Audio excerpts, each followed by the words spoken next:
From the NMSU Department of Journalism and Media Studies in collaboration with KRWG, this is the student-produced News22, where news matters.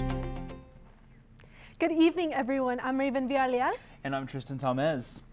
NMSU is in a new era today with the inauguration of its 32nd university president. Students, faculty, and staff were in the Corbett Student Center to officially welcome Dr. Valerio Ferme. Ferme was selected last year to be NMSU's next president, and today he took the stage to officially step into his role. Ferme's presidency begins on the heels of athletic scandals, 9 NMSU students having their visas revoked, and some controversial pro-Palestinian protests. Ferme's inauguration address focused on unity, community, and student success. The priority is to continue to work on transparency, communication, and making sure that people are working together. Ferme has emphasized student retention and enrollment management as top priorities for NMSU. Now in 2 weeks, NMSU's graduating seniors will walk across the stage to get their diplomas, but today they walked across campus to celebrate their achievements. Yeah, they gathered at the grass area in front of Skeen Hall and then walked all the way to the Pan American Center. When they arrived, there were photo booths, swags, and snacks. The senior walk is an NMSU tradition that happens every year. So I'm also a student. I'm graduating this May as well. And so being able to put this event on and then see that there's so many other Aggies just like me who are proud to graduate, it just warms my heart to just see how proud everyone is and to show their Aggie spirit today. This year's class will graduate on May 10th at the Pan American Center. Now, 9 NMSU international students weren't able to take the senior walk or do anything else on campus because their student visas were revoked. It's part of President Trump's immigration policy. Last week, NMSU President Valerio Ferme said the visa revocation for international students has caused intense concern on campuses across the country. A spokesperson for NMSU says the school has reached out to each student to set up meetings and provide additional information and resources, including immigration attorney contacts. Now, in some lighter news, the weather has been gorgeous recently. I agree. It hasn't been too bad. Let's see what Maya has to tell us about it. Thanks, guys. Yes, it's definitely been nice, but we're definitely feeling that summer heat. But first, let's take a look at our beautiful A Mountain and Oregon Mountains with our Corbett Student Union Center and, of course, the freshman dorms. Beautiful skies today. Now let's look at our skies. Today we have mostly clear skies with a temperature of 80 degrees with winds going 9 miles per hour, the humidity 7% and a dew point of 10 degrees and our barometer at 29.67 degrees. With our high today we have 84 being our high, our average 81, low being 51. For our record temperatures we have our high of 91 back in 2012 and our low being 30 degrees in 1968. With no precipitation today. Back to the desk. Now, it will take time for Las Cruces to heal from the fatal March 21st mass shooting at Young Park. Part of that healing happened this past weekend, the Springfest, the 30-year Easter weekend tradition in which families crowd into the park for picnic Easter egg hunts and meetings with the Easter Bunny. News22's Carpio Griego reports. Easter's here, and it's given Young Park quite the makeover. You would hardly believe that just a month ago, this same park was the site of a tragedy that claimed 3 lives and wounded 15 more. Something that, surprisingly enough, didn't stop people from filling the place up for some holiday cheer. I mean, we were a little nervous. My 12-year-old kept talking about it, but you know, we just keep trucking to the end of the day. Every year it varies, but we do see thousands every year, and already this year it looks bigger than last year, considering, you know, what happened. With more than 40 booths from local vendors, including the star of the show, the Easter Bunny himself. And of course, the mandatory egg hunts. 3, 2, 1, go! Yes, the bounce castles, Easter egg hunt, Easter Bunny, food, everything related to Easter that the Springfest is celebrating. It is a lot of fun. But make no mistake, there is quite the big elephant in the room, and people that come here today have not forgotten about it. Yes, no amount of pictures, music, or food stopped people from thinking about what happened here, despite this meant to be a happy occasion. Well, that was the first thing that came to mind as soon as, we drove up.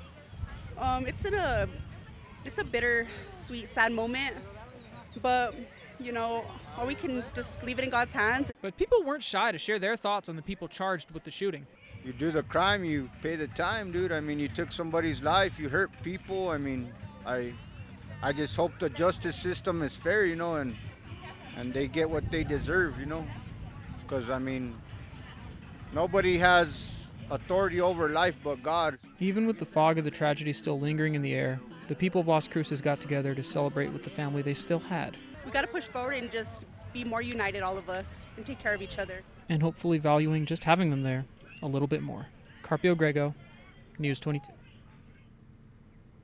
The New Mexico Department of Justice announced Jeremy Smith was sentenced to life in prison without the opportunity for parole for a violent crime spree that culminated in the death of New Mexico State Police Officer Justin Hare in Quay County on March 15, 2024. Now, Smith pleaded guilty on January 17, 2025 to carjacking resulting in death, using and carrying a firearm during a crime of violence, kidnapping resulting in death, and being a prohibited person in possession of a firearm and possession of a stolen firearm. Now, the New Mexico Supreme Court ruled that Doña Ana County Magistrate Judge Jose Joel Cano could never again hold a judicial office and order that's followed Cano's resignation from the judiciary on March 3rd. The April 22nd order by the New Mexico Supreme Court barring him from office also means Cano can never again be a candidate for a judicial office in the state. Cano's resignation is believed to be connected to the arrest of a suspected Venezuelan gang member, Christian Ortega Lopez, at Cano's home on February 28th. Now, the New Mexico State Auditor is preparing to audit Doña Ana County and the Sheriff's Office. Now, both the county and the Sheriff's Office have had a falling out in recent months. Both sent letters to the state auditor in March requesting the state's intervention. According to a letter from the New Mexico State Auditor's Office, both letters contain allegations that elected officials and public officers of Doña Ana County may have failed to comply with New Mexico law, county ordinances, rules, regulations, policies, and procedures in the performance of their duties. The planning for the Las Cruces Film Festival 2026 is already underway, even though this year's film festival ended just a couple of weeks ago. Now, that festival attracted big stars and helped students showcase their work. News 22 Giandra Hernandez is here with the festival wrap-up. Thanks, guys. This year, the main attraction was Academy Award winner Helen Hunt, and NMSU students' film program also got to shine. In fact, one NMSU student took home the top prize for student filmmaking. Las Cruces was shining brighter than ever as filmmakers, students, and celebrities gathered for the 2025 Las Cruces International Film Festival. Today I'm here at the Cineport 10 here in Las Cruces, where filmmakers, actors, and fans gathered for a week of premieres, panels, and unforgettable moments. The red carpet was rolled out for a true celebration of storytelling. And yes, Academy Award winner Helen Hunt was among this year's special guests. Whether you're here for the films, workshops, or just for fun, this festival is all about celebrating stories and the people who tell them. Hunt met with fans, sat in on student screenings, and shared advice during exclusive panels. She emphasized the importance of never giving up. I said to one of the guys who was in charge of financing it, who gets their movie made? Like, it was me, and I was pretty fancy at that moment, and other good actors, and he said, whoever doesn't give up. Oh, okay. That's the only thing you can do is not give up. And never giving up is exactly why NMSU Creative Media Institute, Shane Strong, won Best Student Film. Judges said their film Starcross stood out for its emotional creativity and raw storytelling. When we won Best Student Film, I wasn't expecting it at all because I didn't even know we were nominated in that category. I thought we were only nominated for Audience Choice, so when we saw the poster go up on the big projector screen, we were like, oh my God, and just yelling. Beyond the screens, the festival brought the city to life, with panels, workshops, and after parties filling downtown Las Cruces with energy and excitement. The unique thing about the film festival, it's the largest student-run film festival in the country. The students actually program it, and they do everything from, again, marketing to, you know, they're in the projection room projecting the movies, they're selling the tickets, they're driving the celebrities around, and it's this unbelievable real-world experience, this classroom experience that is life-changing. And, you know, this year our opening night film was by one of my former students, Keegan Carnes, and the students come back, so it's kind of, we're kind of fostering the next generation of storytellers by teaching them how to make movies and how to run a film festival. Mark says the film festival is much more than an event. It's a movement for storytelling, creativity, and community.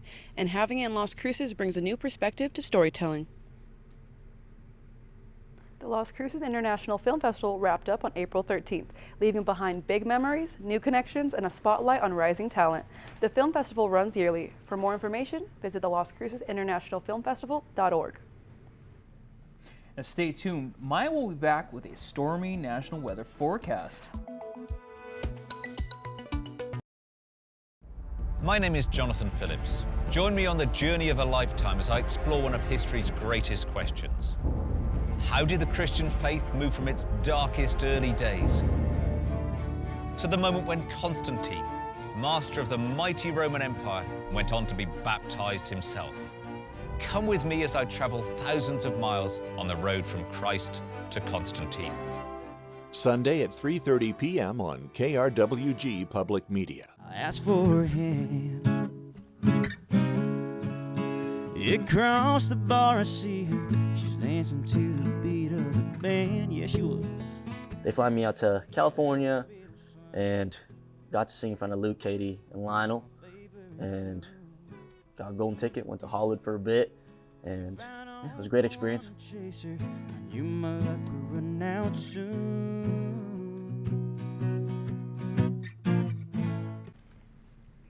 Welcome back. You're watching News 22 Thursday, where news matters. Now, I have heard that there have been some storms happening across the U.S. Maya, what can you tell us? Thanks, guys. Let's go ahead and take a look at our national map. Yes, there's been some storms, but today has been an awfully quiet day. So let's go ahead and look at the estimated precipitation for the month. Now, first, on the west side of the U.S., we have less than an inch of precipitation going on. But if we look at the central of the U.S., we do have 3 to 5 inches surrounding the central and our bigger storms, which we do see in Arkansas and Missouri, with 5 to 12 inches of precipitation happening around that area. Moving on to our next map. With our severe weather alerts, there are a few wind advisories in Nevada and California, but we also have a tornado warning in Texas's Panhandle. And surrounding that, we do have, surrounding it, we have southwest of Kansas and southeast of Colorado with a severe storm watch, especially in the Midland area in Texas and east of Texas as well.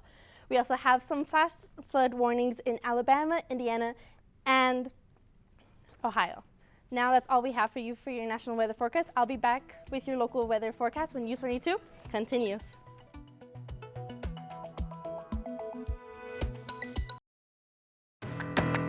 Welcome to Milk Street's My Family Recipe. We bring home cooks to our Boston studio where, along with our host and pastry chef Cheryl Day, we help home cooks rediscover lost family recipes. You're going to be able to bake this cake. I can do it. Then we send them home to recreate that recipe for the toughest audience, their own family. Mom, that's really good. Right here on Milk Street's My Family Recipe. Friday at 2:30 on KRWG Public Media. We're here in Washington to find out what comes next. Donald Trump won re-election, promising to reduce illegal immigration. The Republicans will have a majority. Will that really solve America's migrant crisis? Not only at home, but around the world. They're preparing for what might be coming. Our correspondents give you the full story. We're now hearing several explosions after an evacuation warning. For a global perspective, join us on BBC World News America. Welcome back to News 22, where news matters. Now let's take a look at your local temperatures. First in Farmington, we have 70 degrees right now. In Santa Fe, 67. Albuquerque, 75. If we go down south to Ruidoso, we have 66. Roswell, 84. Las Cruces, we're at 80. And Deming, 79. Now for tomorrow, highs in Farmington, once again, we'll have 81 degrees, Santa Fe 76, Albuquerque 84, Clovis 80, Roswell 90, Las Cruces 87, and Deming 88. Now for Alamogordo, our low will be 52 degrees, and tomorrow's high would be 88 with clear skies. Moving on to Truth or Consequences, we have 47 being our low tonight with mostly clear skies, and tomorrow our high will be 87 with clear skies. For Silver City, we have 45 being our low with clear skies again, and clear skies tomorrow with 78 being your high. And in Las Cruces, tonight will be 51 low with mostly clear skies, and tomorrow our high will be 88 with clear skies again. Back to the desk. Now it is NFL draft season. It definitely is. Do you have any picks? Ooh, I can't tell you. Well, I can't tell you mine either. Well, John Henry Cifuentes is next with sports. Thanks, guys. Coming up in sports, the NFL draft starts tonight, so you can toss that remote because News22 Sports is next.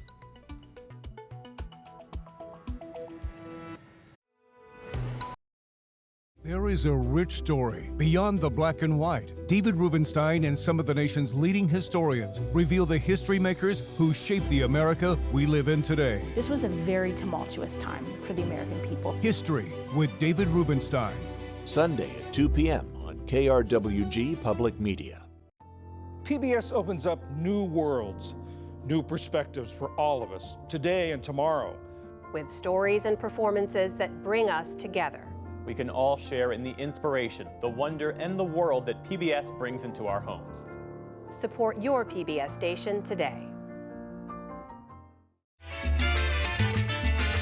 On this season of Patty's Mexican Table, we are in the Yucatan Peninsula. ¡Qué rico! I'm gonna take all the things I learned here and put them to use in my kitchen so that you can use them too.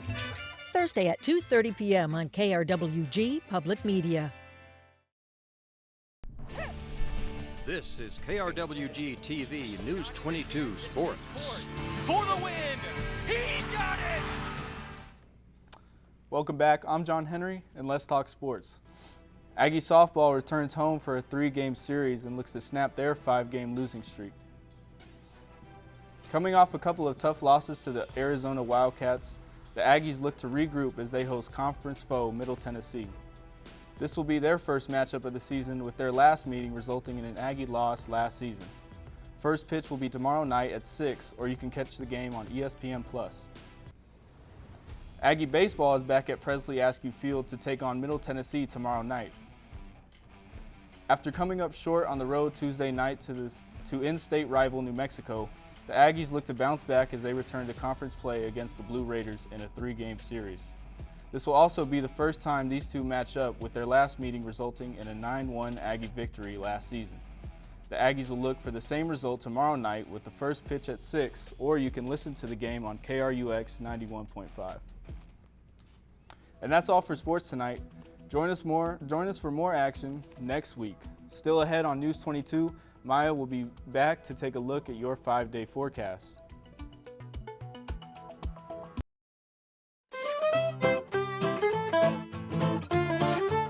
Welcome to The Volunteer Woodworker. I'm your host, Charles Brock.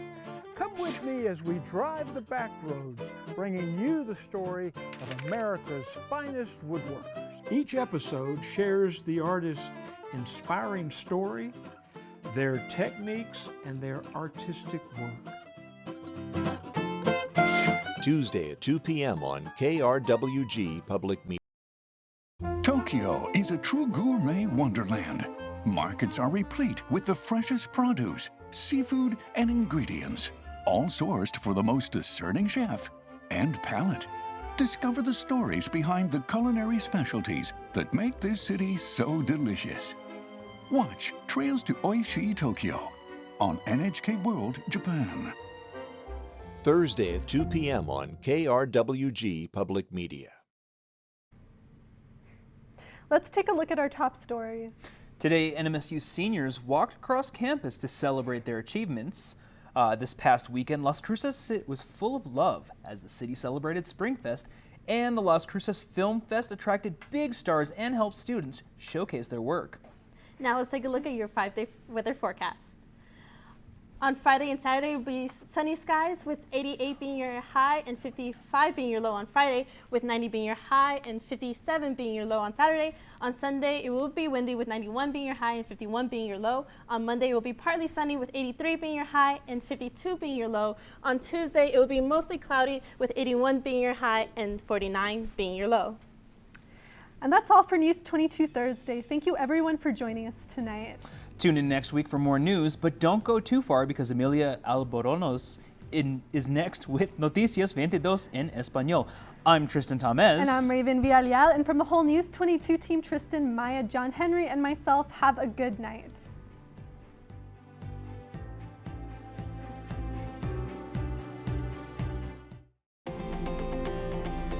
This news brief en español is brought to you by Noticias 22. La información más completa de Nuevo México, El Paso y la frontera. Noticias 22. Buenas tardes, les acompaña Emilia Albornoz, hoy en Noticias 22. El día de hoy se oficializó la nueva presidencia de la Universidad Estatal de Nuevo México. Estudiantes y profesores, el personal del campus se reunieron en el Centro Estudiantil Corbett para dar la bienvenida al doctor Valerio Ferme. Ferme fue seleccionado el año pasado para liderar a NMSU y esta mañana subió al escenario para asumir formalmente su nuevo cargo. Su presidencia inicia en un contexto desafiante, marcado por escándalos deportivos, la revocación de visas a estudiantes internacionales y protestas pro-palestinas. En su discurso inaugural, el doctor Ferme llamó a la unidad y reafirmó a su compromiso con la retención estudiantil y la gestión estratégica de inscripciones. Con esta visión, Ferme busca guiar a NMSU hacia un futuro de estabilidad, inclusión y excelencia académica. 9 estudiantes internacionales de la Universidad Estatal de Nuevo México han visto revocadas sus visas, como resultado de órdenes ejecutivas emitidas por el presidente Donald Trump. Funcionarios de NMSU informaron que esta universidad está trabajando en coordinación con el Sistema de Visitantes de Estudiantes e Intercambio, una base de datos federal que gestiona información clave sobre los estudiantes internacionales. El presidente de la Universidad, Valerio Ferme, expresó su preocupación en un mensaje dirigido a la comunidad académica el pasado 17 de abril.